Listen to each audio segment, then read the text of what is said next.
Thank you very much, Theo. Hello, everyone. I'm Jim Mallinson. I'm the chair of the Centre for Yoga Studies. Before I introduce our guest speaker, I should probably inform everyone that very sadly, this is Theo's last time of introducing one of our talks, I think, because she is moving on to, I don't know about greener pastures, but different pastures anyway, in a couple of weeks. So I'd like to here publicly express my deep thanks for all she's made the centre move along extremely smoothly, and it's a couple of years you've been in post, isn't it? Maybe a bit more, I can't remember. Yeah, I was hoping to sneak out without anyone noticing.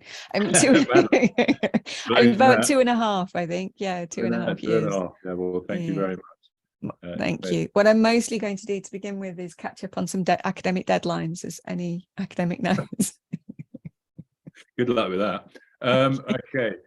Right, now to the business of the evening. I'm giving great pleasure to introduce our speaker this evening, Dr. Keith Cantu, who I've known for many years. I think we met in the States a long time ago, a conference there.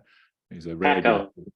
Was that the first time I was? That's what I first. The first yoga conference, 2015. Yeah, I've got a vision of a restaurant where I was treated to some of your singing, perhaps as well. Anyway, Dr. Cantu, before we get on to the small talk, is a postdoctoral scholar at FAU Erlangen Nuremberg. I hope I'm saying that right. It's Nuremberg, probably how it's spelled in German, where he's conducting research on modern yoga and esotericism as part of the DFG, as they said, I think, funded project, Alternative Rationalities and Esoteric Practices from a Global Perspective.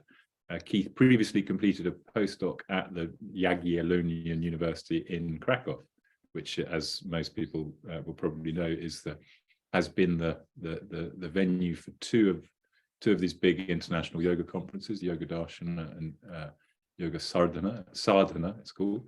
So he was there after receiving his doctoral degree from University of California at Santa Barbara.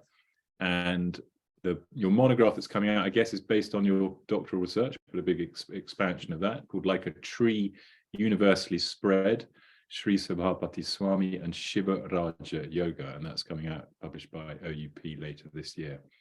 And so now I'm just going to hand over to Keith, who's going to talk to us about yogic embodiment, or dehatattva, in Bengali Islamic esoteric texts and songs. So thanks very much, Keith. Thank you, Jim, and thank you, Theo, as well, for hosting. Happy that it could be your last day, but sad at the same time. So I am returning for this talk into a topic that I started exploring during my master's, actually, at University of Washington in Seattle. But I've kind of been recently, since finishing my dissertation and doing a few postdocs, returning a little bit more to the Bengali side of things. And just as a brief background, this is also coming out of a new Middle Bengali and embodiment workshop that's been co-sponsored by the Jagiellonian University, as well as the Oxford Center for Hindu Studies. So that's been kind of something that's been an impetus for some of this work and research. So let me share my screen here. Okay. And then present. Here we go. Okay, so yoga embodiment in Bengali Islamic esoteric texts and songs. I added a little bit of Bengali there for the benefit of viewers later. Bengali Muslimaner Nigur Rochana or Ganer Modde dehatattva. What are we going to be talking about today? First of all, what is yogic embodiment? Dehatattva. What are the developments in Bengali, Buddhist, Vaiṣṇava, Nath milieus? What are some examples of yogic embodiment in Middle Bengali texts? Islamic esotericism as a field, why am I using esoteric here? Emerging scholarship, two examples, Ādya Paricaẏ, acquaintance with the primal, as well as Jog Kalandar, yoga of the Kalandars. And then moving into kind of some connections with more modern and contemporary material, Bāul Fakirs and Fakirānis, Lalon Fakir, Bāul Fakir and their Jog Sadhana or Yoga Sādhanā, and Islamic esotericism. We'll look at 3 Bāul dehatattva songs, and then briefly look at some implications for the study of other modern esoteric currents, how that kind of can intersect here.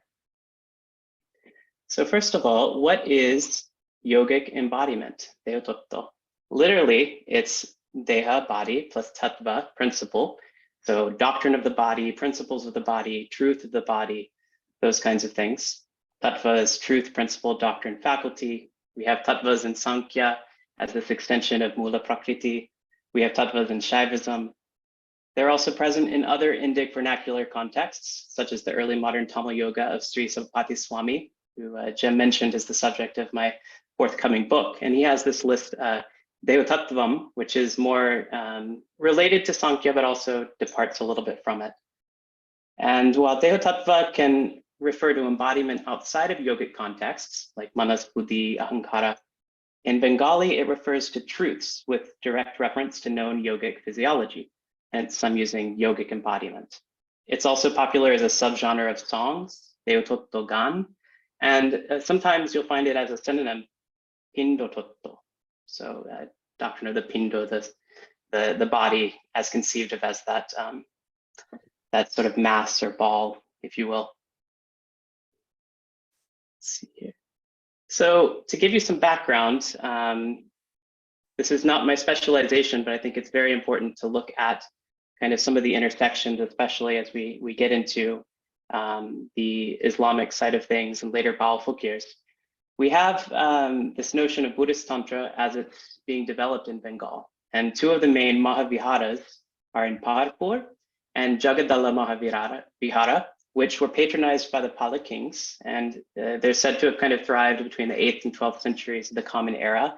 And there were also some exchanges during that time with Nepal. And there's the circa 9th century Chorjapod or Charyagiti, Sanskrit. And there's evidence of Tantric Buddhist iconography that gradually became blended with Vaiṣṇava and Śaiva images, especially as Buddhism declined. More work can be done to connect some of the Sanskrit and Tibetan texts to surviving Bengali sculpture to understand the kinds of yogic embodiment that was being practiced at these places. There's also evidence that some cosmological features survived into Middle Bengali and were absorbed into Nath and Sufi milieus and later reflected into Bāul songs. Some examples you'll find in Bāul songs, Sahaja or Shohoj in Bengali, innate as this kind of cosmic principle, Shunya or Shunno, the void, nothingness. You also have references to the 5 Dhyani Buddhas or Dhani Buddha in other names, and also this notion of a cosmic seed, Sarshapa or Til, between the eyes. And just to give you an idea of where these places were, you have Nalanda, which most of you all have heard about as being yoga scholars or interested practitioners. But you also have these two other Mahaviharas, Somapura, Paharpur, and Jagadala. And they're located in what is today Bangladesh, kind of right on the border between West Bengal and Bangladesh. And we have this notion here of the ruins at Paharpur not bearing really any evident marks of large-scale destruction. And so the downfall of this establishment by either desertion or destruction must have been sometime in the midst of widespread unrest and displacement of population consequent on the Muslim invasions plural, and gradual conversion by peers and settlers. And so it was more of a gradual decline is the theory rather than any kind of destruction of some of these sites. So that led to ideas also traveling and being absorbed into other religious currents. And here's some examples of terracotta figurines from Paharpur, the Somapura Vihara. And you can see kind of very, very embodied, to say the least. And you also have different kind of beings and plants. I think that's a mushroom as well. So there were a lot of things going on at this site, clearly. And then Jagadal, we have also presence of a great monastery that's kind of currently being excavated. So it's not as excavated as Paharpur, but it's developing. And there's evidence that the Buddhist goddess Tara was important at this particular site. And here's a little video so you can get a sense of what this place looks like.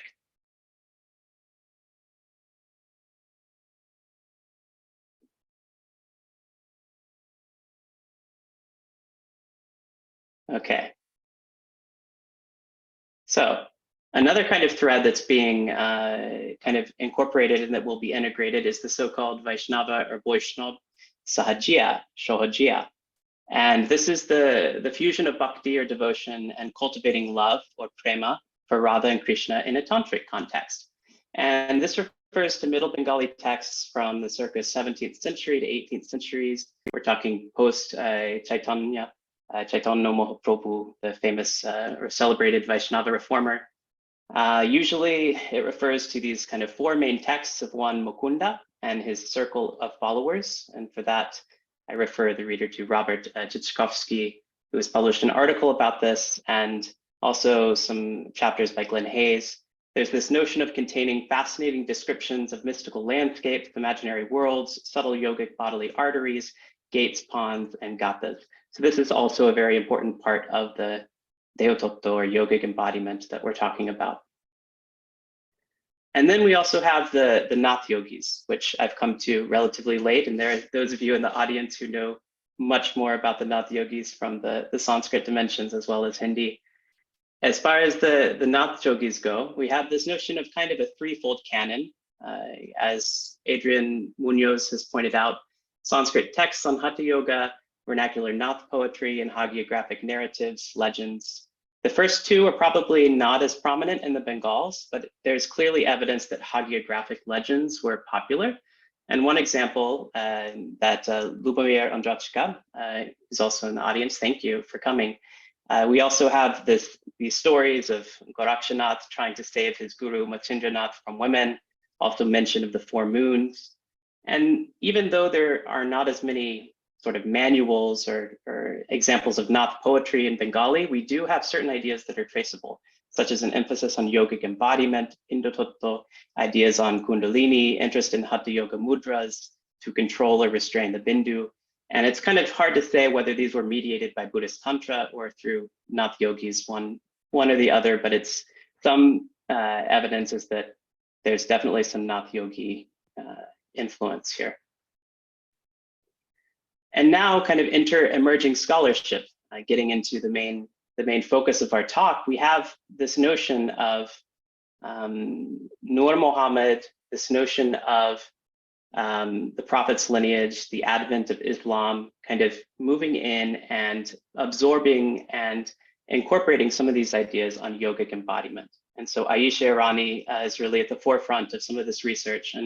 And she's written that the exceptionality of the Nur Muhammad's pre-eternal essence, so Nur Muhammad being this light of Muhammad, which is often described in Bengali literature as an anthropomorphized body, is founded in the profound nature of the creator's love for the Nur Muhammad or Muhammad as his supreme friend, Parama Sakha or Shokha. And Irani points to the critical importance of Nobi Bongsho, the prophet's lineage of Sayyid Sultan, 17th century, the first account of the Prophet Muhammad's life in Bengali, and facilitating this cosmology of light. And she's also analyzing the Gyan Pradip, Jnana Pradipa, the lamp of gnosis, which is attributed to Sayyid Sultan, but it's uncertain if it's the same Sultan. And that's also very important to yoga and to this conversation of yogic embodiment. But because this is mostly her domain and her text, we're not going to talk much about it, but I hope that maybe she can come to the center or that there'll be another way to hear more about this text. As we tie in Islamic esotericism, though, this is kind of another domain. And it's something that we can't really ignore in discussions on yogic embodiment. So we have this notion of esotericism, and Liana Saif, one of the foremost scholars on this idea, has written that it's the historical discussion of Islamic esotericism and its legitimacy hinged on the Bātinis, or those who interpreted esoteric ideas in Islam, adherence or departure from the Sharia, or Islamic law. So we see Shi'i esotericism, Irfan, intellectual, Ismaili Batiniya, intellectual and charismatic, Sufism, revelatory and personal, and traditionalist Islamic esotericism, intellectual and personal, as currents of Islamic esotericism. So if we follow these kind of themes or categories that Liana has introduced, we can kind of see that Islamic esotericism in Bengal was largely a combination of intellectual, Shi'i, and revelatory Sufi, notably not attracting much of any interest at all from traditionalists in the 19th century, say René Guénon, who seemed more interested in Iran, Egypt, and Morocco. And several scholars, Karl Ernst, David Cushing, Shaman Hatley, have all expertly treated on Sufism and yogic embodiment, but there still remains little scholarly engagement with reverse implications on the history of Western and Islamic esotericism. And to me, it became relevant as a mode of expressing cosmology and a hermeneutics of the body, which allowed it to blend with extant Buddhist and Nāta yoga doctrines of embodiment, or dehatattva. Now to go into some of the actual textual material, and then I think some of these connections will make a little more sense after that. We have the Ādya Paricaẏ, or sort of primal acquaintance. And this is a picture of the Borendra Research Museum, or Institute. And I had the privilege of visiting there this past summer, and they have a wonderful collection of sculpture, including this piece, Gonga, or Shiva's second wife, just to give you kind of an idea of what their holdings are at this particular museum. And there's also an amazing example of a mihrab, a place where people can know where to pray towards Mecca. And this is from the 13th century in Nagaon in modern Bangladesh. And you could see that it's actually carved out of a former Hindu temple. Or in this case, I mean, Hinduism, in quotes, it wasn't necessarily constructed at that time, but either a Śaiva or a Vaiṣṇava temple is the current belief here. And I had the chance to meet with Manjula Chaudhary, who's the Sanskrit professor at the University of Rajshahi, and Vice President Kudus, who oversees the manuscript preservation. And they generously gave me a copy. I had already scanned the printed copy, but more importantly, they allowed me to photograph a manuscript of Ādya Paricaẏ, which I will show you here. And the composer of this text, familiarity or acquaintance with the primal, was one Sheikh Zayed, and it uses 14-syllable payar and 3-line tripadi meters with ragas noted for each part, so different modes. It was intended to be set to music. The author was likely the same Sheikh Zayed, who was a famous Sufi sadhaka from Gaur, which was the capital of kind of Bengal in the 14th, 15th centuries, and the grandson or grandnephew of Hazrat Nur Qutb al-Alam, Hazrat Nur Qutb al-Alam, whose dargah is in Pandua, today in West Bengal, India.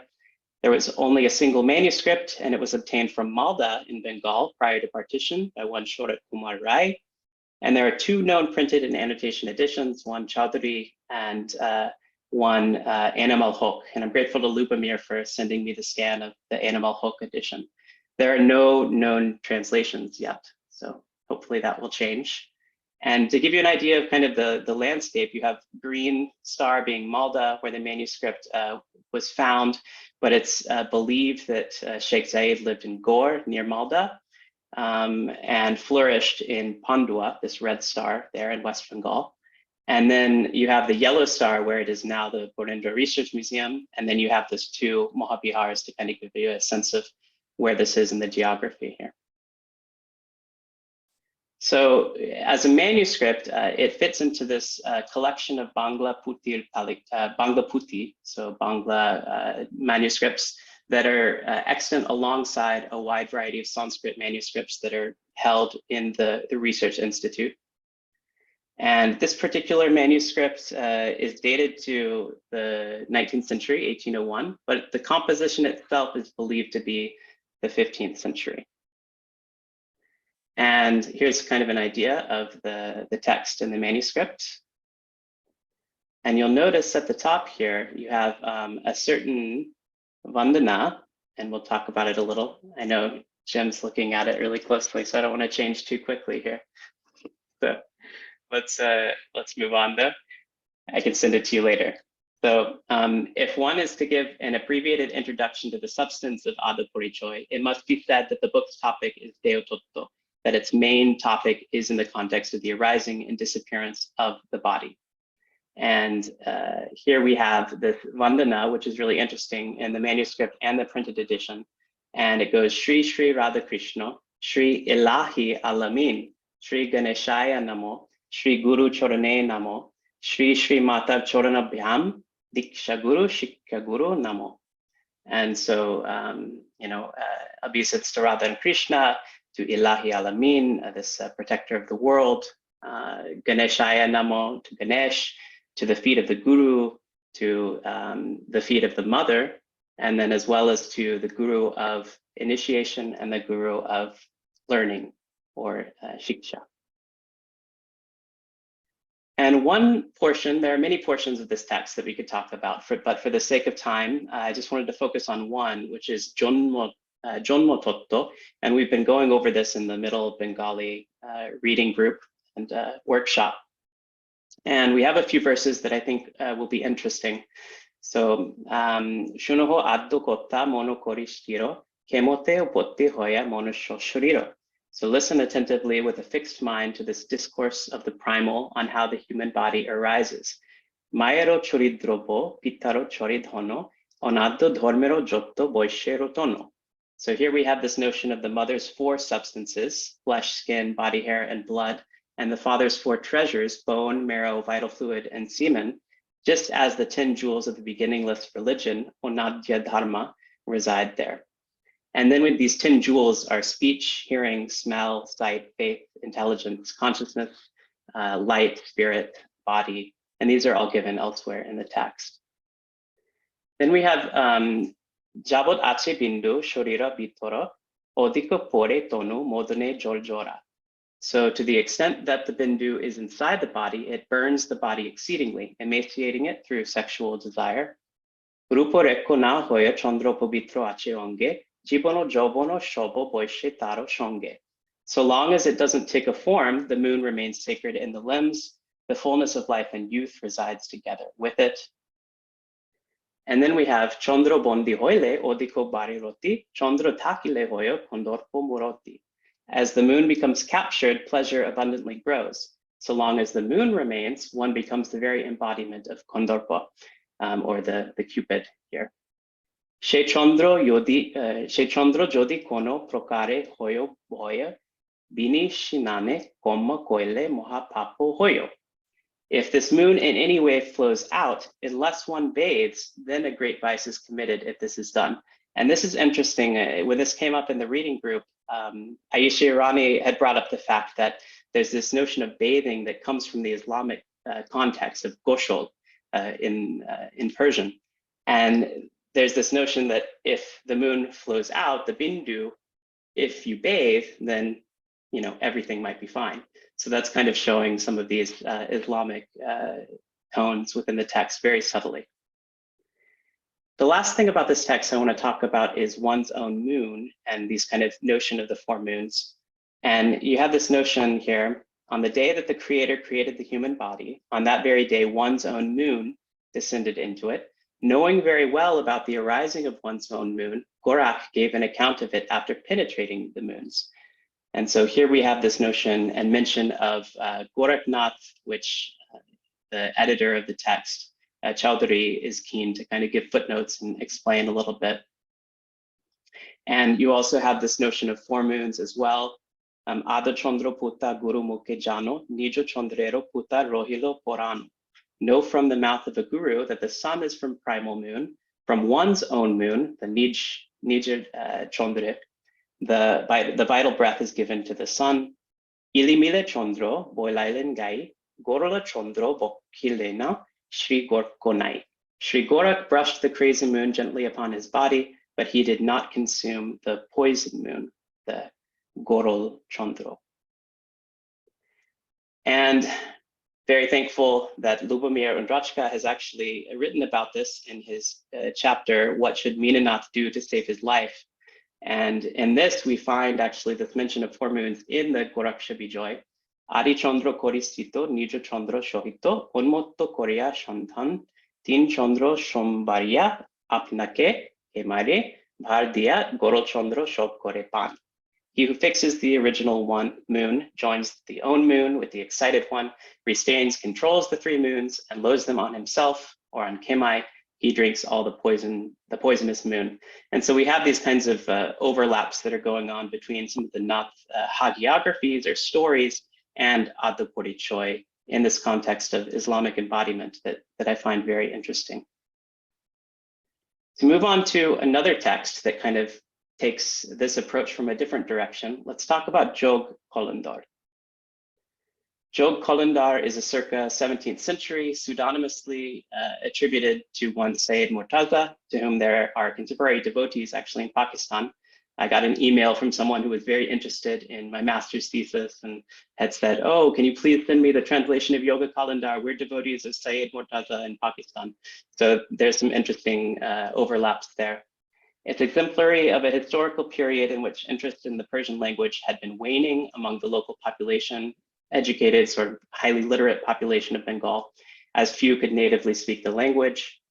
Exists in about 10 manuscript copies at Dhaka University, Bengali and Arabic script, as well as one unpublished composite copy at the Virendra Research Museum, which I mentioned. And there's 4 publications, but no satisfactory critical edition. There's a Bengali version by Ahmad Sharif, an English translation by Ainem El-Hok, French translation, and my own translation based on the above 3. And Prosenjit Mukherjee has actually written an article focusing on practices of physical longevity in the text as well. So here's some examples of the ways that it looks like. I was not allowed to get full copies of these manuscripts, but I was able to obtain partial copies of almost every one. And we have Jog Kalandar in the Arabic script to the left, but it's actually Bengali written in Arabic script, Perso-Arabic script. And then you also have the Bengali versions as well. Here's another example of how kind of the scripts are used interchangeably. If you have one, then you can read the Bengali kind of right up, but if you flip it over, then you can read the Arabic, which is on the right side. And so this is still something that I'm working with for the future.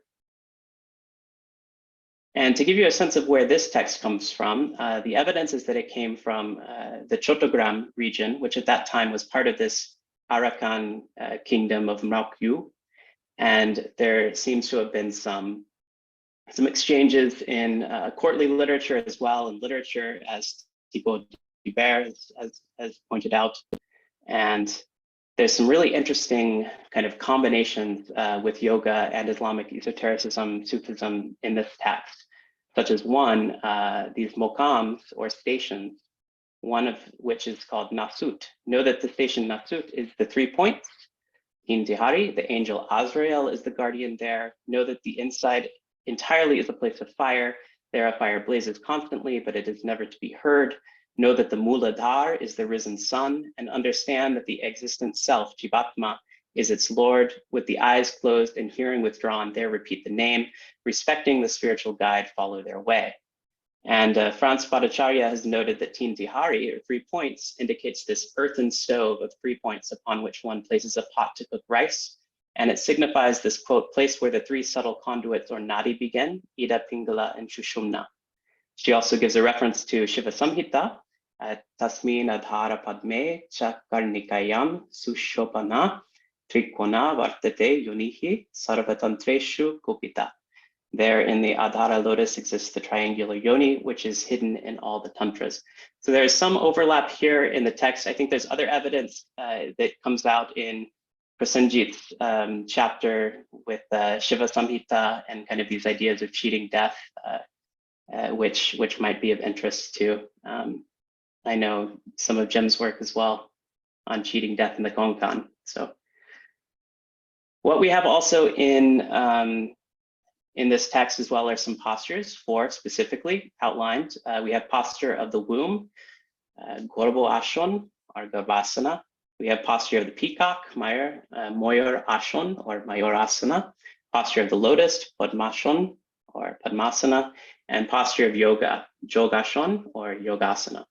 And the posture of Garbhasana is also found in the Bahr al-Hayat, which Karl Ernst has written about and has published, and I think he's teaching a class on yogic studies about it as well, or related. So that will be really amazing.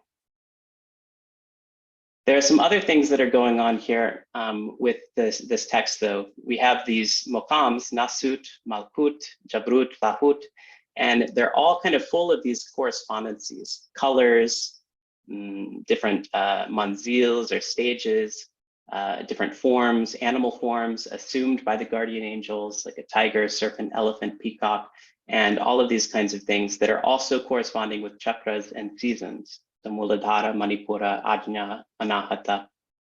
And there's an image of the four angels from a Turkish painting.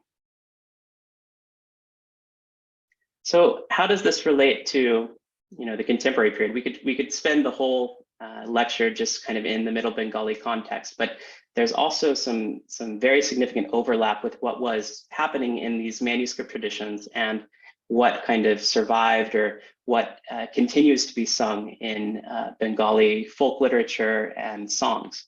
And so one kind of current where some of this material has survived is in Lalon and the Bāul Fakirs.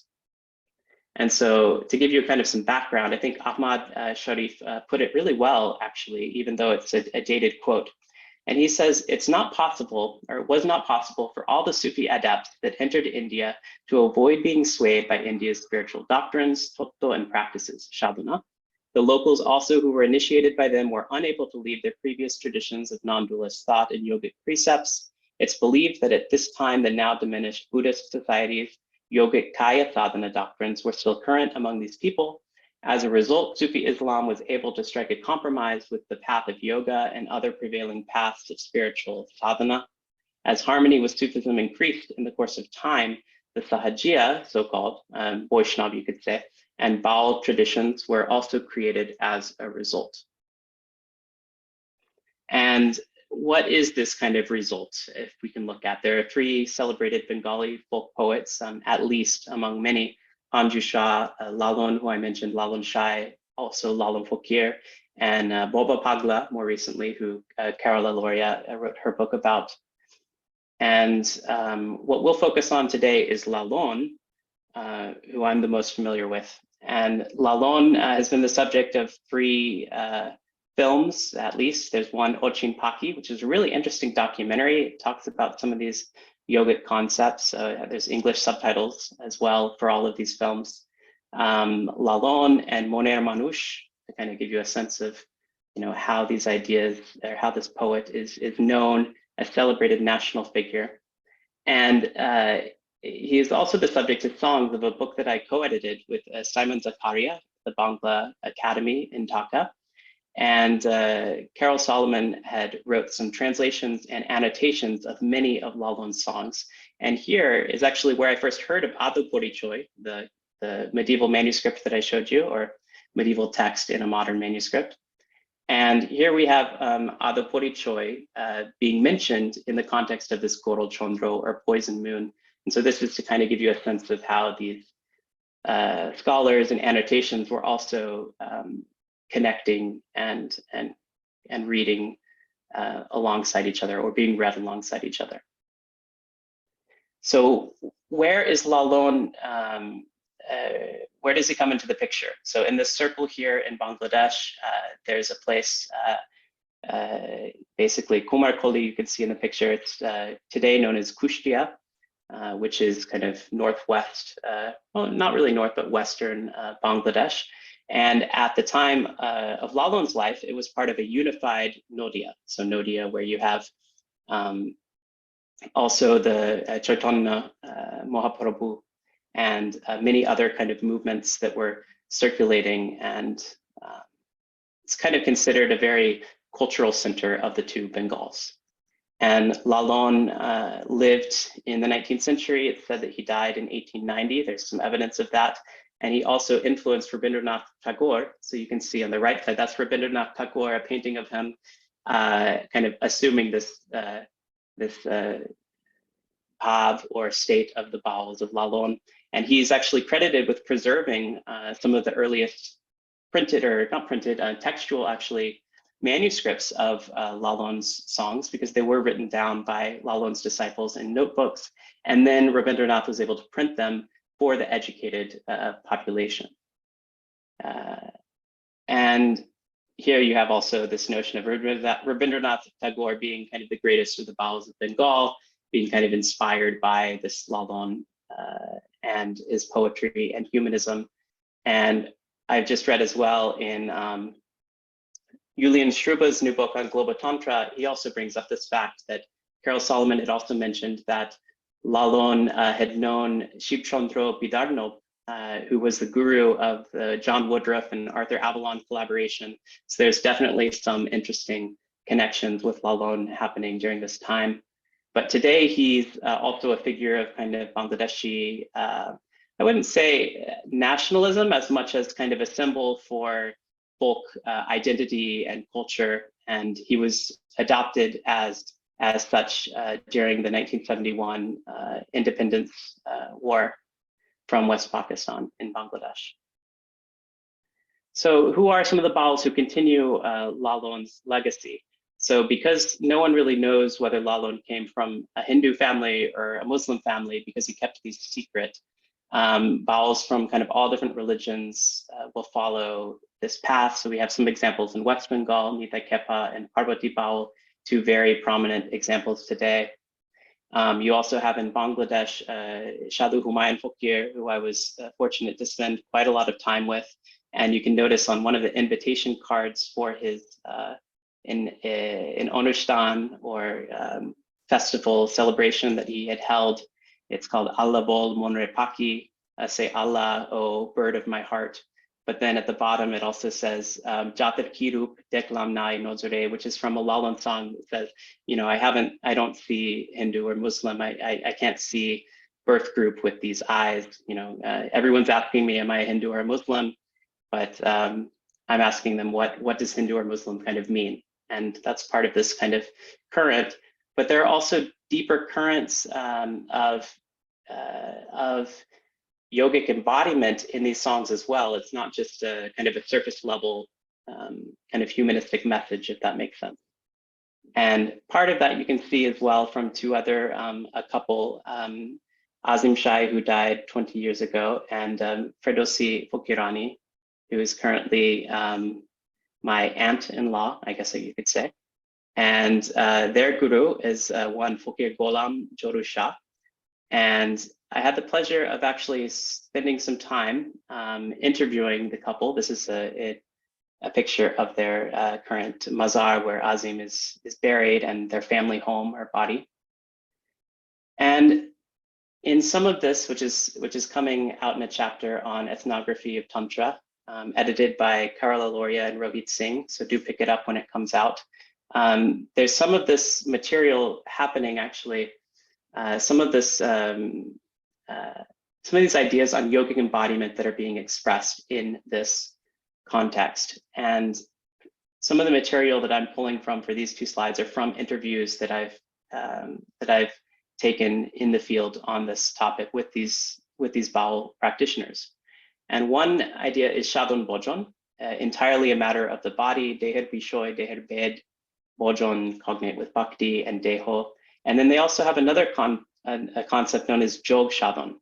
Yog sadhana is for two people, usually husband and wife, but other gender orientations were not addressed.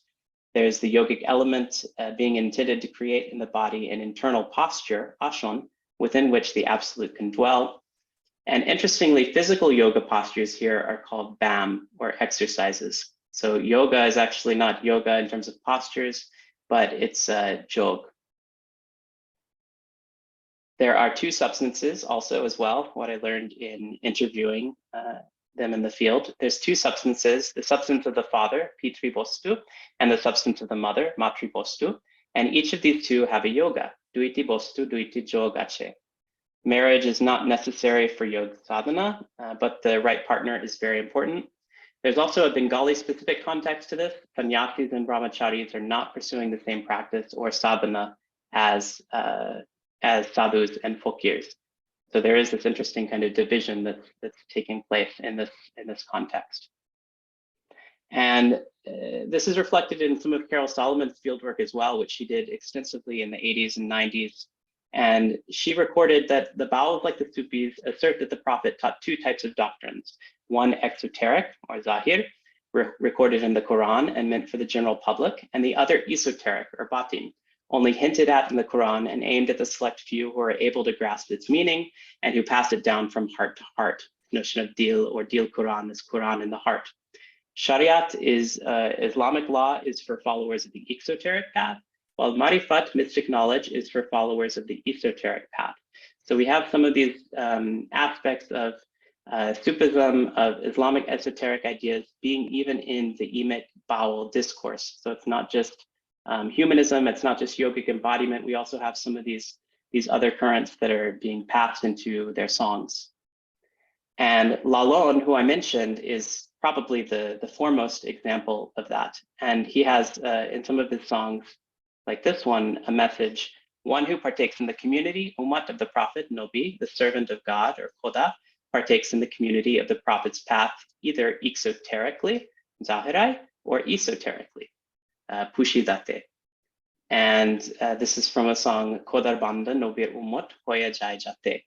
And the esoteric path preferred by Lalon is the path of human worship, Manush Bojon, that is outside any specific Sufi tariqa. So you can see how this would allow for some of these ideas of yogic embodiment to kind of be welcome in this context of Bāul songs. And here's another one that we'll analyze. Alif Lam Mim, one light. These three glyphs have profound meaning. And I'll read the Bengali first so it give a sense of the alliteration. Alife hoy Allah hadi, mimete nur Mohammadi, lamer mane keo korena, nukta buji holo churi. Within Alif is Allah the guide, within Mim is Muhammad's light, Nur Muhammad. Remember Aisha Irani's quote on Nur Muhammad in the Middle Bengali context. No one makes a meaning for Lam. I understand the dot, the nukta, has been stolen. Nukta being here a dot that marks a Bengali character as of foreign origin, but dot is important here. Then we have Noboy Hajar Kolma Jari, Nobir Upor Korlen Bari, Trish Hajar Shoriyat Jari, Shat Hazar Bhed Buste Nari. And so here we have this notion 90,000 sayings were mandated for the Prophet to carry out. 30,000 are mandates of the Sharia, but no one understands the other 60,000. Shirat Shai Bolere Lalon, Age Nukta Koro Niropon, Nukta Nirik Nahole Kik, Takpe na Arkot Kachari. Shiraj Sami says, O Lalon, first investigate the dot. If the dot's market price is not right, there's no need for any court hearing. And this is coming at this notion of cosmology. How? Because if we look at some of the key words and how this song is constructed, we see that Alif Lam Mim are found above some surahs of the Quran, but there's also this esoteric interpretation of different letters and letter symbolism, which we don't have time to get into. But there's also this notion of Ahad Nuri, the reference of Ahad. When you add the Mim, then you have this kind of descent of Muhammad as an avatar.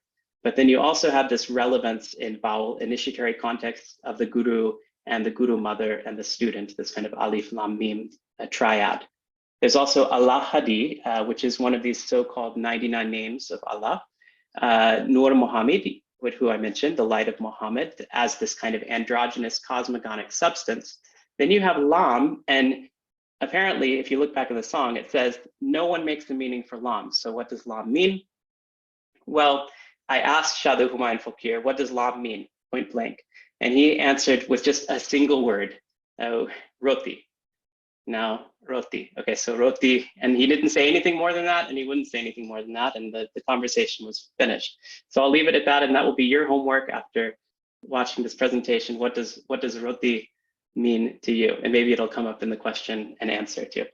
Okay, so kolma, also this testament of faith or sayings, which conceals an esoteric message. And then there's nukta. Nukta here is actually a synonym of bindu, which we saw bindu was very interesting, very important in this Ādya Paricaẏ text.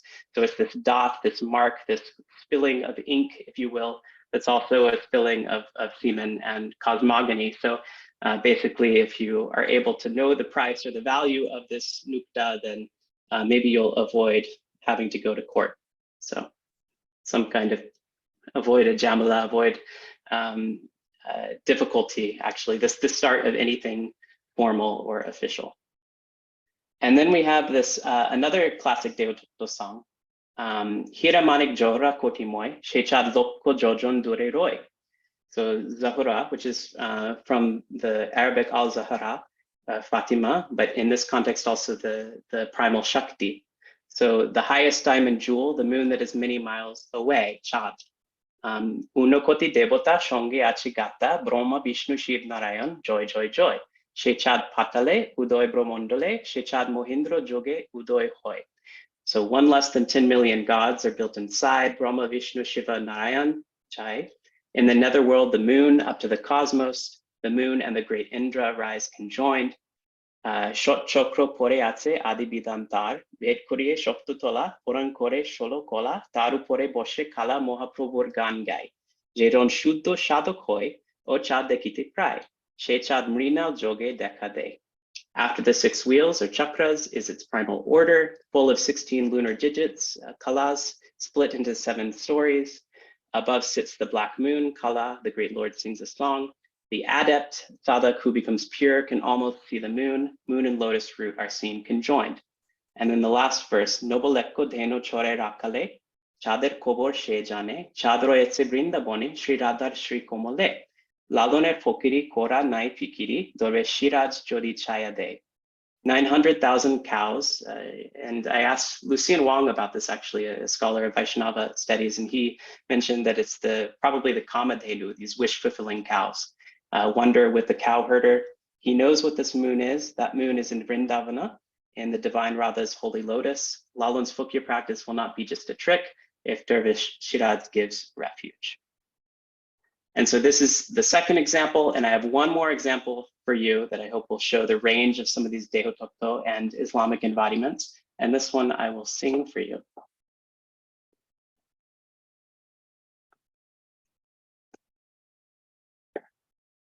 Adi moka emano dehe deknare mon bheye desh desh shantor dore kano desh desh shantor dore kano olchore happie adi moka emano de deknare mon bheye kore oti ajo baka gortetsen shai manush moka kudroti nur diye chardare char nuri imam mode shai boshiye adi moka emano de deknare mon bheye মানুষ মক্কা কুদরতি কাজ উঠছে রে আজ Gubbi আওয়াজ সাত তালা ভেদিয়ে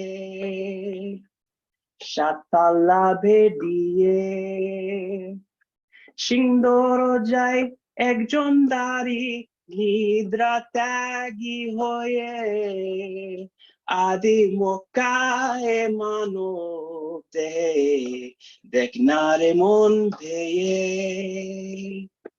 তিল পরিমাণ জায়গার ভিতর গড়তেছেন সাই উর্ধ শহর এ মানুষ মক্কাতে দেখো এ মানুষ মক্কাতে কত লাখ লাখ হাজি করছে রে হজ সেই জায়গায় জমিয়ে আদি মক্কায় এ মানব দেখনারে মন ভেয়ে দশ দুয়ারি মানুষ মক্কা মুর্শিদ পদে ডুবে দেখা ধাক্কা সামলাইয়ে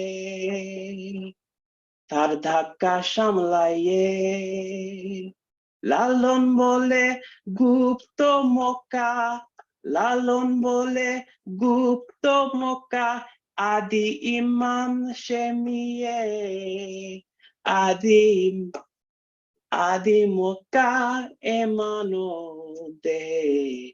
দেখনারে মন ভেয়ে দেশ দেশান্তর দরে কেন উৎসরে হাঁপিয়ে আদি Mecca এমানো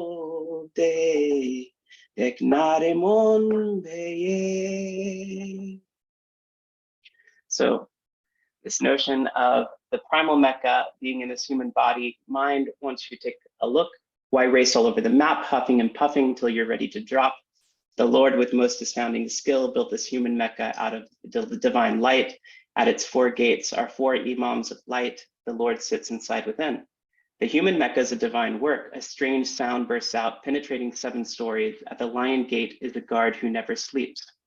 In a space the size of a sesame seed, the Lord built a city way up in this human Mecca. Hundreds and thousands of pilgrims just sit there and make the Hajj. There are 10 gates to this human Mecca. Stand your ground, focus on your Murshid's feet. A variant also has Guru's feet, Murshid being synonymous with Guru in this context. And you'll see it. Fakir Lalun says, at the hidden Mecca, the first Imam was a woman, referring back to this notion of Al-Zahra, the primal Shakti. And here, Carol Solomon's annotations, this is in the book City of Mirrors, Songs of Lalun Shaikh, are really helpful here. She mentions that the 4 gates being the 4 directions, 4 imams of light, referring to the rightly guided caliphs, but actually this is just nominal. We also have this notion of them being anthropomorphizations of earth, air, fire, and water, out of which the world was created. 4 moons, remember the 4 moons that flash in the room of jewels, Mani Kotaghor, to the black, red, yellow, and white lights. We have the La Mokam, this station that we encountered Mokams in the yoga Kalandar, Jog Kalandar, and also these 4 cups of light. The imams of light seem to be analogous with the angels, Jibrail, Mikael, Israfil, and Azrael, which we saw also in Jog Kalandar as presiding over these Mokams and chakras. And what's interesting too is you also have this notion of the mustard seed coming up, this notion of 5 Buddhas thought of in the region between the 2 brows, or the Agga chakra, in the form or the size of a mustard seed. And this may come from the Panchakrama or some other source here. So concluding remarks, since we are out of time, or want to leave time for questions. The fact that some Bāul fakirs emically used Bengali derivatives of the Arabic terms batin, esoteric, and zahir, exoteric, alongside Bengali equivalents, adds even more impetus to integrate methods, in my view, in the study of esotericism to more effectively analyze histories of obscure exchanges in yogic embodiment or dehatattva. This did not just happen in Bengali, however. From the colonial period onward, many European and American authors interpreted yoga through lenses of extant so-called Hermetic and Rosicrucian currents, inflected by Christian mysticism, Jewish Kabbalah, Freemasonry, paganism, even medieval magic loosely based on Islamic, Egyptian, and Neoplatonic sources. Examples include Theosophical Society, New Thought, Thelema, to name a few. The result of this synthesis informs much of what is today either celebrated or dismissed as occult, magical, neo-tantric, new age, and this is understandably seen as a departure from traditional contexts of yoga. But what I love is this example, and I brought this up in the class for yogic studies that Seth Powell had invited me to teach on yoga and esotericism. There's a scene here from Kumare, and Kumare gives this scene, can you see a Vikram now? And there's this past life psychic, Pam, who says, I'm not sure what that is. What I see is purple with the red above, and I feel Metatron, Archangel Metatron. And Kumare says, all this coming up, then you come like this. So like this, you have proper inhale, exhale, like that. Exhale, inhale. And so Kumare, for those of you who haven't seen the film, is someone who kind of poses as a guru and then goes in all of these kind of new age milieus and convinces people. And Pam is having this experience of Metatron here. And we're all able to laugh and find humor in this, right? It's a comedy, it's a really funny film. And laugh at past life psychic like Pam, who's holding a seance for Kumare, for envisioning Metatron, an angel, ultimately with links to Jewish Kabbalah and Hermetic magical traditions associated with the biblical prophet Enoch. Yet, and this is where we kind of have a reality check, what do we make of the fact that Bengali Sufis also used and integrated angels in their centuries-old teachings on yogic embodiment and possibly fairies as well? Here's an image of Paricaẏ, or practice of fairies. Such combinations are not limited to Europe and North America, challenging the idea that esotericism, or this tendency to kind of combine things, is just a European or American phenomenon. And my final comments here are, I think that yogic embodiment informs scholarly discourses in areas outside of South Asia, especially Nur Muhammad and this notion of archangels, letter mysticism. It can be connected via Islamic esotericism, not just in a comparative way, but actually historically to Neoplatonism, magic, Jewish Kabbalah, for example, even as it was transformed in various cultural contexts. This may be uncomfortable to existing scholarly boundaries, but the historical implications, in my view, should be treated critically and then dismissed rather than just ignored as, as irrelevant or not important. And then similarly, more serious attention should be given to the way that yogic embodiment, dehatattva, was and can continue to be a human-centered bridge between Hinduism, Islam, and other religions, even if some religious and cultural contexts initially seem far removed or at odds. So thank you very much for listening and for your patience. And here's some further reading for you. Thank you very much indeed, Keith. That was fantastic. Maybe you want to stop the share. Sure. I think you're extremely brave to take on this material because there's so many different influences. And I see myself, the sort of material I work on is one of the building blocks, or if that's quite the right metaphor, but sort of rivers that combine to create the traditions that you're looking at. So you did an excellent job of picking apart some of those different parts. I was also really delighted to see the one thing, the nukta, the idea of the nukta not being bindu. Funnily enough, Mark Singleton and I had an idea. In fact, I was going to use it in an article for a book that Theo's editing about the differences between hatha and hatha yoga, and we were trying to work out some joke about the dot. You have to put the dot underneath the t and hatha, and being the bindu, and everything being all about bindu. But now it's already been done, I think. So I won't bother trying to make sense of that. I've got a few questions. They're quite complex questions because it's such a complex subject. But I will start off with just one of mine, and then we'll see if there's more out there. Just this term dehatattva. I don't think any of the passages you cited actually use the term. I'm just wondering how you understand that, how you make sense of it. You've translated it as yogic embodiment. In the Amrita Siddhi, for example, and some of the, in fact, it's interesting that you mentioned the Panchakrama at the end there, because that influenced the Amrita Siddhi, and then maybe that's all fed into these traditions. But there, the dehatattva, there are various different dehatattvas. There are different elements within the body. If you could just maybe say a few words about that compound, and does it have a prominent place within some of the texts? So I don't think any of the passages, as I said, that you showed used it. So if you, just a few words about that would be great. Yeah, that's a wonderful question. I think that dehatattva in this context, from my understanding, is a secondary explanatory move on the part of, say, 19th to 20th century Bengali scholars to kind of make sense of combinations in certain categories and certain genres of songs. So you have, and texts as well. So you have dehatattva gan being definitely an established genre. And if you talk to people about what is a dehatattva gan, even among Bāuls and practitioners, they will know what kind of song that you're referring to. And I think that scholars in Bangladesh and West Bengal picked up on this notion and decided to kind of make it a category for understanding similar notions of embodiment and yogic embodiment. What you do find are other terms deho related. So like you find a deho kendrik, so like a body centered. You find, I believe, deho sadhana, so it's like a practice of the body, but not so much dehatattva. It seems to me that it's more scholarly.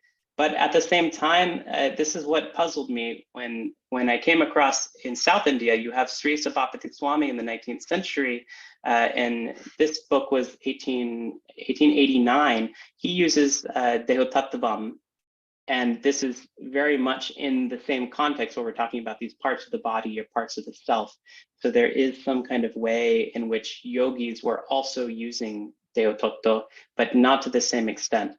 if I could just add one more thing on that, I do believe that Ādya Paricaẏ makes some sort of connection between dehatattva and cosmology. I'm not sure if the term itself is used, but the editor seems to read that at least very much in that dehatattva in this case is actually just talking about how we're born, how the body is formed, just cosmology in general, right? Oh, yeah. Okay, I hope that helps. Thank you. Yes, definite parallels as well with the usage of tattva in the Amrita Siddhi in the same way. And I see, Lubomir, I promise I didn't pinch your question, because now I've opened the Q&A and I've seen that Lubomir's first question was, do you think embodiment is an appropriate translation for dehatattva? I think you've explained that and shown that it's, yeah, I mean, interesting that it's potentially a scholarly term. A lot of these terms that we use, I think that we do use in particular ways that are not necessarily found within the traditions themselves. Lubomir, there's one more question from Lubomir. I can read it out. For what audience were these texts composed? For what audience were the texts composed? If we're going to look at Sheikh Zayed, I can imagine that this would be a text that would be composed for communities of interested listeners. And since we know that it would have been sung in certain ragas, there would be a performative context for some of these, at least Ādya Paricaẏ. And it could have been sung at, say, the court of Hussein Shah, of the king of Gaur during the time where Sheikh Zayed was living. That's at least the current, if that Sheikh Zayed is the same as the Sheikh Zayed and Ādya Paricaẏ. So it could have been sung at in the context of a court. There's also evidence, though, it would have been sung at a dargah, if indeed Sheikh Zayed has these kind of Sufi connections. People would come to the dargah and want to hear some kind of instruction on the body and on cosmology. And then these songs would have been sung in that way, Ādya Paricaẏ. And this connects back to, Lubomir, if I can just address that first question. Yes, yogic embodiment, maybe I didn't make this clear, is not a direct translation of dehatattva or dehatattva, but it is what is kind of implied or connotated by this. So it's like a non-literal translation that's based on reading it in some of the texts and the way that it's used in the genre of songs as well. And in terms of Jog Kalandar, there's evidence that that would have been accessed or been sung or intoned maybe, or it's difficult to find a word. Not necessarily sung, not necessarily read, but somewhere in between, recited to people maybe who were interested in how to prevent death or physical longevity. It might have been recited to people who were interested in some of these more yogic aspects, like what do I do if I'm in a certain maqam? So there's evidence that even among Bāul Fakirs, they keep notebooks as well of certain texts, and people will go, and if they have a question about certain things, sometimes there's a song that fits that question, and there's sometimes a song that fits a certain need. And so I think that these texts and songs would have fit certain needs of the devotees. Great, thanks very much. We have a question from Diane Ferrig. I don't know if we can go to her, Theo. If she, okay, thumb up. Hopefully we can. Hopefully. As well. Fantastic. If she wants to, otherwise I can read it if she doesn't want to. We can try. Can you hear me? Yes. Hello, Diane. Hello. So I noticed you with the Aleph, Lam, Mim. The Lam, from my understanding of interpretation, is that Lam is the connection between Allah and the Prophet. And Rati, to me, immediately brought up this idea of passionate union. So I was wondering if that sheds any light for you and what your thoughts on that might be, because of the combinations that are happening, this whole idea of passionate union being a place that will lead to the divine, and its comparison to that connection between the Prophet and Allah. Yes. Sorry, you finished with the question?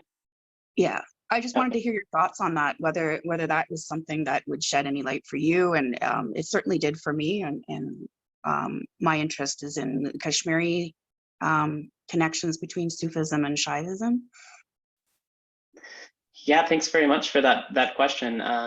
I think that you're definitely onto something in the context of it being referred to love. And this is a concept that I had in conversation with several Bāul Fakirs. And what was explained to me was that the connection between love and sadhana is akin to having a glass of water, and you're constantly kind of having to stir salt in this glass of water so that the salt doesn't just sink down to the bottom.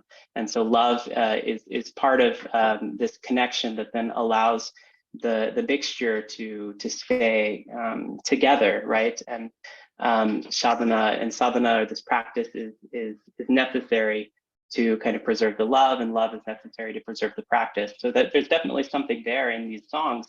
In terms of roti, I mean, rati being this kind of erotic love and passion, there's something definitely there. But there's also something in, Lubomir actually cited this in his chapter, what can Meenanath do to save his life?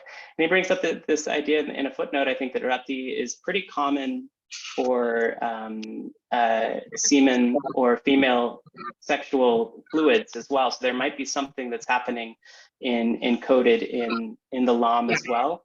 That's in that exactly context. what I was thinking as well. Yeah. Yeah. And so I think that's probably why Shadu Humayun only said roti and didn't want to say anything more. So I guess you drew it out of me, but there you go. Thank you. Great, thanks, Keith. I've got a vaguely related question, actually, just a specific one. I was wondering what it meant, what you think it meant with the translation of when you said that Gorak brushed the moon on his body. Perhaps that's in Lubomir's article, but I haven't looked at that for a while.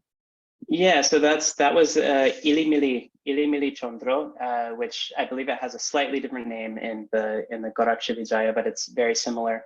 And the editor Chaudhary believes this to be urine or associated with some kind of liquid, but possibly urine and possibly a practice of rubbing it. I know that was kind of a health-related practice to kind of rub on the body. So maybe that's related in some way to that time period. Other than that, I don't really have an idea of what it could be, but it does seem to be this idea of brushing or rubbing, whatever that moon might be. And there are also sometimes substitutes for these moons that are used in practice as well. So, I mean, we're not always talking about a literal substance either. So, yeah. But it's definitely some sort of bodily substance. There's similar material in some Sanskrit Hatha Yoga texts and Hindi works as well. Thank you. Well, that was quite a specific question. I've got a sort of bigger question as well about, I mean, I'm just thinking in comparison with the traditions that you referred to some extent, the sort of northwestern yogic traditions of India, that still current and that we have plenty of material for in Hindi, and then Sanskrit texts as well, I think, are relevant to their practice. But it seems that in your world, the world that you're looking at, in the Bengals, as you said it, everything's completely mixed together.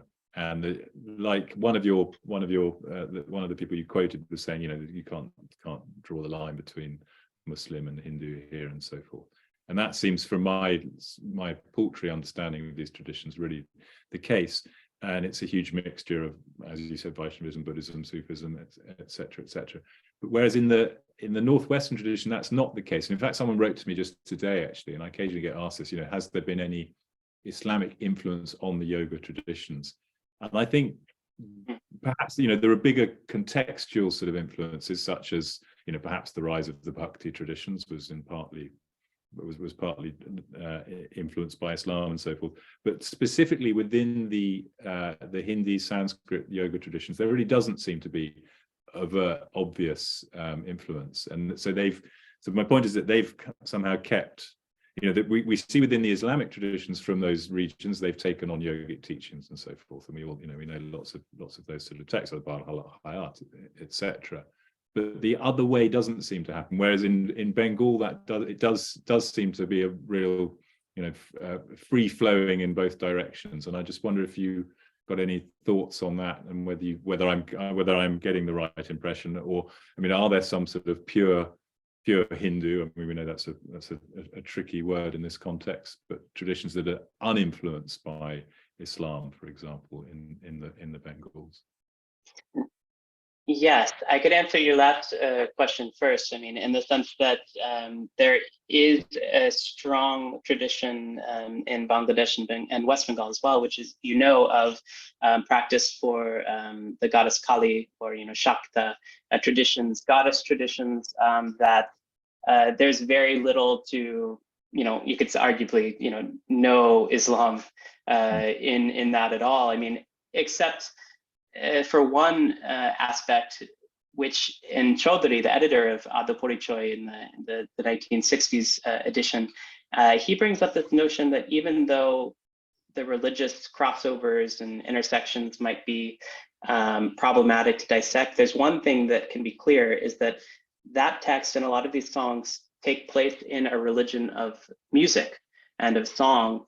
And I think that the more you find a vibrant tradition of songs circulating, and especially spiritual songs circulating that are not necessarily specific to a given sect or a temple, but are kind of circulating among different groups and populations, that's where you have this kind of need to have a pan-sectarian approach a little bit. And so I think that maybe even among some of the Shakta traditions, you could argue that, well, there are also some bhakti and some songs, and that whole kind of genre is also intersecting with, Qawwali and Kirtan and, other modes of singing and devotion that might have come through other channels. But in terms of doctrine, I think very much some of the Śaiva and the Shakta traditions are almost not influenced by Islam at all in Bangladesh, at least. So, but at the same time, and this is where it gets interesting, the akras and some of the lalon material cultivated a space for them. And you have, if you go to the festivals for lalon and many Bāul festivals, you'll find Shakta practitioners there. You'll find people interested in the 10 wisdom goddesses, for example. You'll find many people coming at it from different directions, and it provides a space for those people. But whether that goes the other way around in some of these temple cultures, I don't think so, because there are some very conservative temple cultures that just, they don't like the Bāuls either. So it's kind of similar, yeah. Okay, thanks. Yeah, that makes good sense. I'm thinking now, of course, that there's a clear answer. I hadn't been in Bengal much, but went to Tarapeeth many years ago, and that seems pretty pretty pure Shakta tradition, the one I was observing there.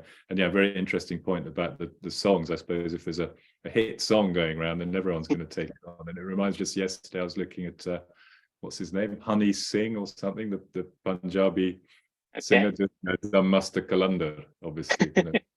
I'll look that up.